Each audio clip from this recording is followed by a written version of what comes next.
ये बीजेपी का कहना है कि राहुल गांधी उस चिड़िया की तरह है जो खुद तो घोंसला नहीं बना रहे, जमीन पर एक सहानुभूति या फिर जमीन पर एक आंदोलन खड़ा करने से असमर्थ हैं, इसीलिए बने बनाए घोंसले पर जाकर वो बैठने की कोशिश कर रहे हैं। यानी आंदोलन किसानों का और सियासी फायदा उठाने वाले राहुल गांधी ने एक पुरानी तस्वीर आज ट्वीट कर दी है। सुप्रिया जी, उस तस्वीर में उन्होंने कहीं ये दम नहीं भरा है कि वो मुजफ्फरनगर की है। उस तस्वीर को उन्होंने कहा है किसान यहाँ खड़ा है। विडंबना की बात यह है कि किसान वहीं पर 9 महीने से खड़ा है, लेकिन दम भी सरकार को दिख नहीं रहा है। पहली बात। दूसरी बात मैं पूछना चाहती हूँ और बड़े ही सम्मान से पूछना चाहती हूँ, 9 महीने से किसान खड़ा है, 600 किसानों की मौत हो गई है, किसान पूरे देश में प्रदर्शन कर रहे हैं, अपनी मत को लेके आपके सामने है। आपने 22 जनवरी 2021 को कहा था मैं एक फोन कॉल दूंगा, उसके बाद एक न्योता बातचीत का किसानों के पास नहीं गया। आप मीडिया में आके बयान नहीं किया, आप बातचीत के लिए तैयार है, थोड़े किसान आपके घर में घुस जाएंगे, आपको बुलाना पड़ेगा। 22 जनवरी के बाद से एक बार भी न्योता नहीं गया है। हम सितंबर में बात कर रहे हैं। मुझे ऐसा लगता है जिस चिड़िया की भाजपा के प्रवक्ता बात कर रहे थे उनको खैर मैं इतना सीरियसली लेते ही नहीं हूँ, मैं उनको राजनीतिक क्लाउन मानती हूँ, लेकिन कोई बात नहीं। जिस चिड़िया की कुकू की बात कर रहे थे मैं दूसरी चिड़िया की बात बोल देती हूँ। मैं ऑस्ट्रिच की बात बताती हूँ, शुतुरमुर्ग की। वो क्या करता है, जमीन के अंदर अपना सर गाड़ लेता है और दिखाता है कि हे राम की जगत बनाई नहीं, कुछ हुआ ही नहीं है। तो ऑस्ट्रिच की तरह ये सरकार हो चुकी है, शुतुरमुर्ग की तरह इसने जमीन के अंदर अपना सर गाड़ लिया है और जो आसपास हो रहा है वो दिख नहीं रहा है। दिक्कत की बात यह है कि क्या उत्तर प्रदेश और क्या पंजाब और क्या हरियाणा और क्या देश के बाकी प्रदेश हाहाकार मचा हुआ है किसानों के शोषण को लेकर। आम आदमी भी ये बात समझ रहा है, लेकिन आप ये बात अपने अहंकार में और अपनी पूंजीपति मित्रों के प्रेम में नहीं समझना चाहते हैं। सर्वे सर्वा यही है इस बात का। क्या शुतुरमुर्ग की तरह सरकार वो नहीं देख पा रही है जो दीवार पर लिखावट है? गौरव भाटिया जी, जो किसानों का आंदोलन है, जो उसका होता हुआ असर है, जो महापंचायत के बीते दिन की विशाल भीड़ है। देखिए अंजना जी, ऐसा है कि मैं भी तस्वीरें देख रहा था और मुझे ऐसा लगा कि जैसे अब कोविड तो खत्म हो गया है। याद करिए, चिड़ियों की बात हो रही है, यही राहुल गांधी नामक चिड़िया बाहर आती थी, कोविड का संकट बताती थी। आज कोविड में कोई बात नहीं करेगा। ये मेरी प्रथम टिप्पणी इसलिए है कि हमें ये याद रखना चाहिए। पश्चिम बंगाल के चुनाव में ही खत्म हो गया था सर। मैं याद दिला रहा हूँ। अब चर्चा पे आते हैं। सबसे पहले चिड़ियों की बात हुई तो एक मुहावरा और है कौए पे, झूठ बोले कौआ काटे। और राहुल गांधी को कौआ इतना काटा उसकी चोंच टूट गई, लेकिन राहुल गांधी झूठ बोलते जा रहे हैं। जो तस्वीर उन्होंने डाली है ये 7 महीने पहले की है। 7 महीने पीछे चल रहे हैं राहुल गांधी। अच्छा, बीच पे मत बोलिए मैडम, बीच पे मत बोलिए। क्या हो जाता है आपको? है एक लाइन में विकेट उखड़ जाता है आपका। चुप रहिए। हाँ चलिए। तो अंजना जी देखिए क्या है कि ये पहली बार ऐसा नहीं है कि राहुल गांधी ने झूठ बोला है। इनको कौवा काटता रहेगा।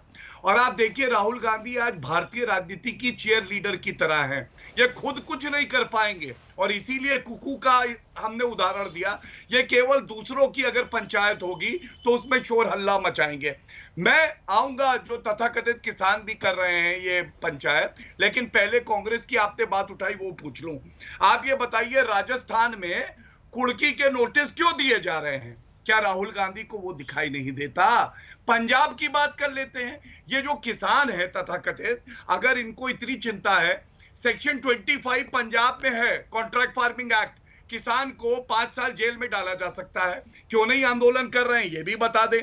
और मोगा में, पंजाब में कुछ ही दिन पहले 50 किसानों पे जो लाठी भाजी, मतलब दौड़ा दौड़ा के उनको मारा गया। 50 हमारे किसान भाई घायल हो गए। तो मैं आज ये भी पूछता हूं कि फिर पंजाब में जो लाठीचार्ज हुआ वो कितना सही है, इस पे भी राहुल गांधी बता दें। अब मैं आता हूं जो ये पंचायत हुई। देखिए मुजफ्फरनगर वो जगह है, आप याद करिए कि समाजवादी पार्टी के प्रवक्ता यहाँ बैठे हैं जहां पे दंगे हुए और समाजवादी पार्टी की सरकार थी और मुकदमे भी दर्ज नहीं हुए थे अंजना जी। और ये वो समाजवादी पार्टी के समय की बात है कि गन्ना किसान जिनकी ये बात कर रहे हैं, वो गन्ना किसान, उनका भुगतान नहीं होता था, योगी जी ने किया। तीसरी बात आप याद करिए।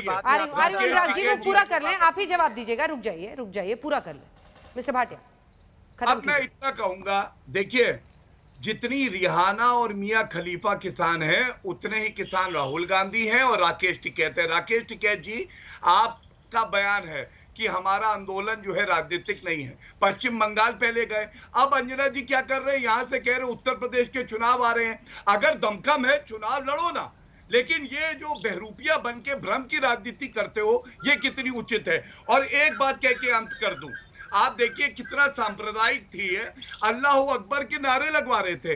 अब इनको एमएसपी नहीं चाहिए, इनको चाहिए AHA, एमएसपी नहीं AHA। अल्लाह अकबर। शिवराज सिंह इसका जवाब देंगे। ये इनकी राजनीति। ठीक है, शिवराज जी जवाब देंगे, लेकिन उससे पहले अनुराग भदौरिया जी।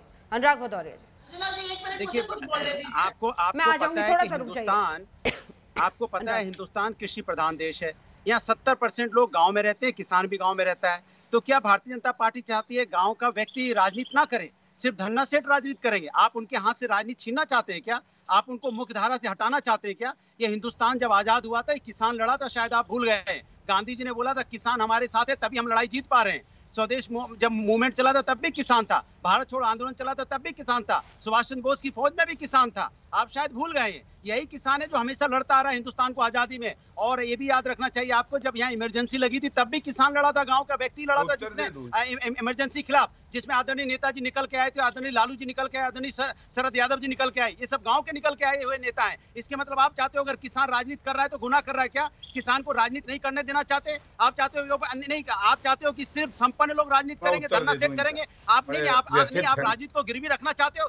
गांव का नहीं, आप बार बार कहते हो किसान राजनीति कर रहा है, क्यों नहीं करेगा किसान राजनीति? 70% गांव में रह रहा है, आप नहीं उनका हक छीन लेना चाहते हो, राजनीतिक हक भी छीन लेना चाहते हो। कमाल की सरकार है। आपको शायद याद होगा कृष्ण भगवान ने पर्वत उठाई थी, गोवर्धन पर्वत। क्यों? क्योंकि वो वहां किसान को बचाना चाहते थे, गांव के लोगों को बचाना चाहते थे। प्रभु राम ने भी राक्षस को मारने के लिए गांव के लोगों को राक्षस तंग करते थे, तब वो जंगल गए थे राक्षस को मारने के लिए।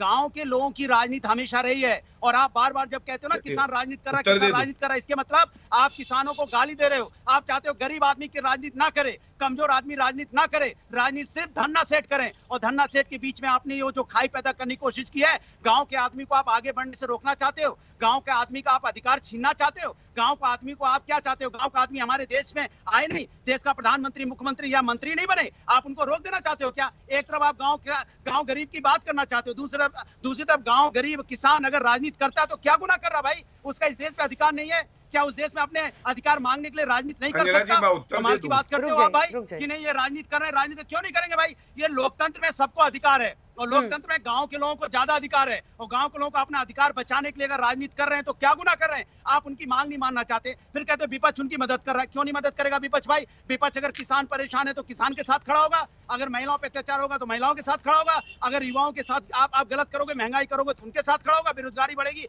तो युवाओं के साथ खड़ा होगा। हम विपक्ष हमेशा उनके साथ खड़े होंगे जो कमजोर होंगे। आज गांव के ऊपर में अत्याचार कर रही है भारतीय जनता पार्टी, किसानों पे अत्याचार कर रही है, और किसानों के साथ हम खड़े हैं।